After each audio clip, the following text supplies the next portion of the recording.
All right, pairing Nick up with a Sal. Let's take Nick here into his leg lift.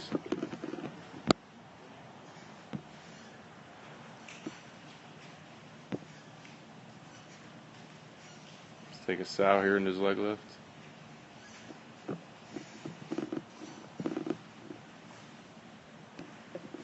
right, so here's another example of coming into his leg lift. We see him shifting inside, that force vector inside that drive leg. So a good shift of momentum early in the delivery. You're a little bit more balanced up than he is. So we'll just see how that helps or hurts.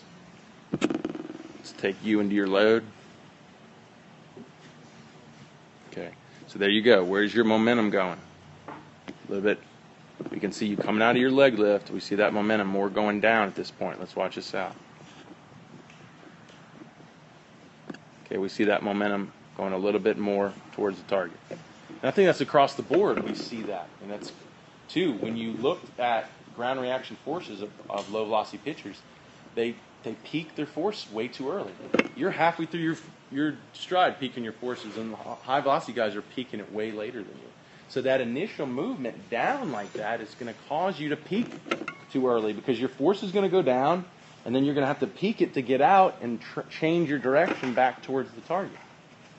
So if you're going to start going straight down into the ground like that, there's no way to recover from that. That's just so you've got to be aware of that initially and focus on more of the linear move and just trying to get as much flexion as you can as you're moving forward. Okay, so let's take you when your lift leg knee breaks your front hip. Because look, once you get to right there, peak flexion, then you start going. Okay?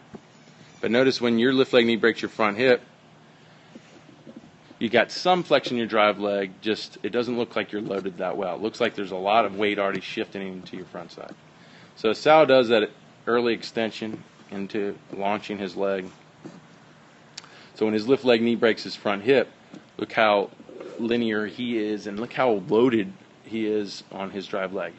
You can see his weight sitting more into that drive leg.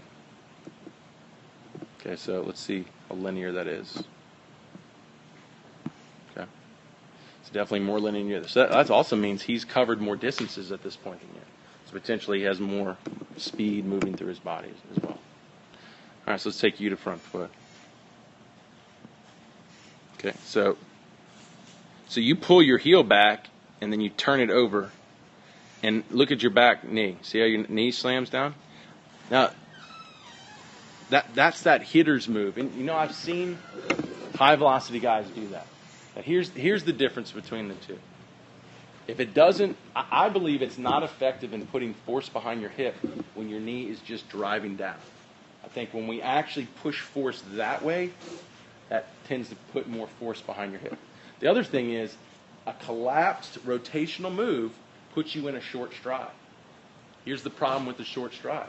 If I'm throwing 90 miles an hour in a 5-foot stride, or you're throwing 90 miles an hour in a 5-foot stride, I'm throwing 90 miles an hour in, say, a 7-foot stride like Chapman, who's throwing harder to the hitter?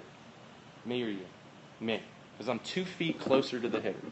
There's 3D Doppler radars, they can calculate that, and they show every foot past 5 feet is 2 to 3 miles an hour in perceived velocity.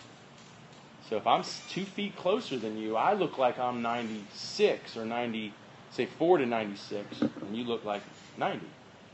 So in this move, I've seen it get guys are effective when it comes to hip shoulder separation, but they're always in short strides.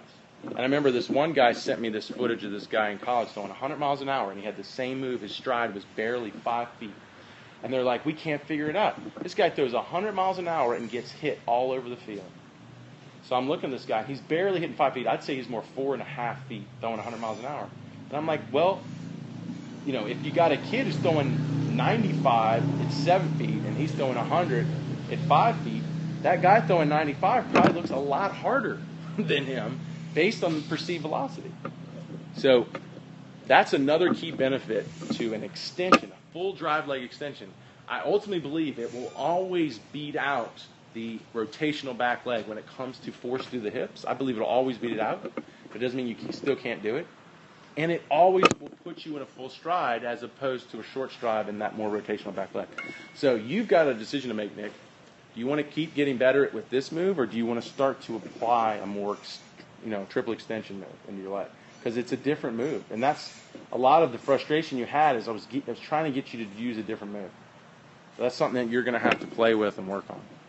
So and these two, and you guys are similar builds. You're going to see the two different moves here, and you tell me what looks more effective. All right, so here's you're opening your front side and you're rotating your back side. So look, it's not a drive, it's a flop. It just rolls over. So it internally rotates the back leg, you hit front foot, you stabilize, and your hips open. So see that line on your foot, on your pants? That means your hips are open right there. So that's your hips open. But did it create separation for you? No. And you, as quick as you are, that tells me right there that move is not helping you. As quick as you are, it's giving you no hip to shoulder separation. So it's building no torque between your hips and shoulders, it's the only way you're going to accelerate your shoulder speeds based off of your stride. If not, you're better off I know the distance is a difference, but that's just like staying right there on the rubber and just twisting your hips and throwing the ball, or twisting your hips and shoulders together. It's pretty much the same move. The potential of the stride is to get the force behind the hips and get them moving more explosively so we can keep them away from the shoulders into front foot. So let's watch Asao here. Just like you, look. He's opening front foot really late. He keeps it closed, just going to front foot, but he's going into a knee extension and then an ankle extension or a triple extension. Look at his hips. You see his hips rotating, going into front foot? Let's see if your hips are rotating up, and they probably are. Yeah, well, just a little bit. Just a little bit going into front foot. Notice his going into front foot. Definitely more rotation going into front foot. Then he hits in a longer stride. He hits with those force vectors a little bit more linear. You're standing up a little bit more vertical. He cocks going into front foot. Let's see when you're cocking. Yeah, you're cocking going into front foot. But I believe a longer stride with more force driving in a linear direction instead of just rotating over is what's allowing him to put more force through his hips and create more separation from his shoulders. Okay. So if you really believe in hip-shoulder separation, you believe that's going to be beneficial to you, then I think you're going to have to adapt a more triple extension approach. So this is the point when your hips open, right there. See your hips open right here? This is the point when his hips open, say right here. Okay. Definitely big difference in hip to shoulder separation. Okay. So when he goes into external rotation, right here, you're going to external rotation right there. You're a little bit more in horizontal adduction. You're a little bit more out in front of your face. Okay? Which is harder on your elbow. He's a little bit more behind the face. He's got a little bit more forward trunk tilt than you.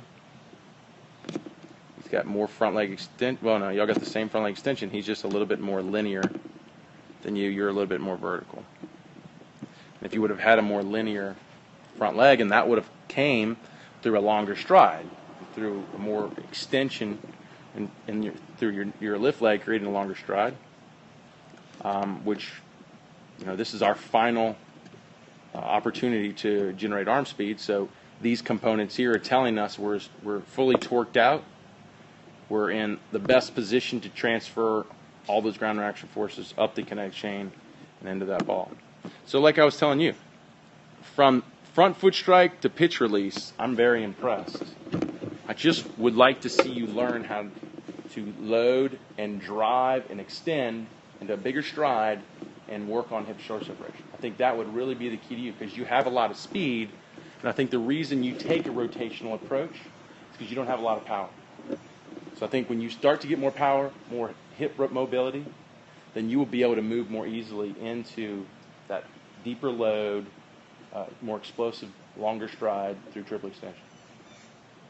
But it's something that you're just going to have to work with and see what works for you. If it starts to improve or something that you like, or because that's a big change when it comes to motor coordination.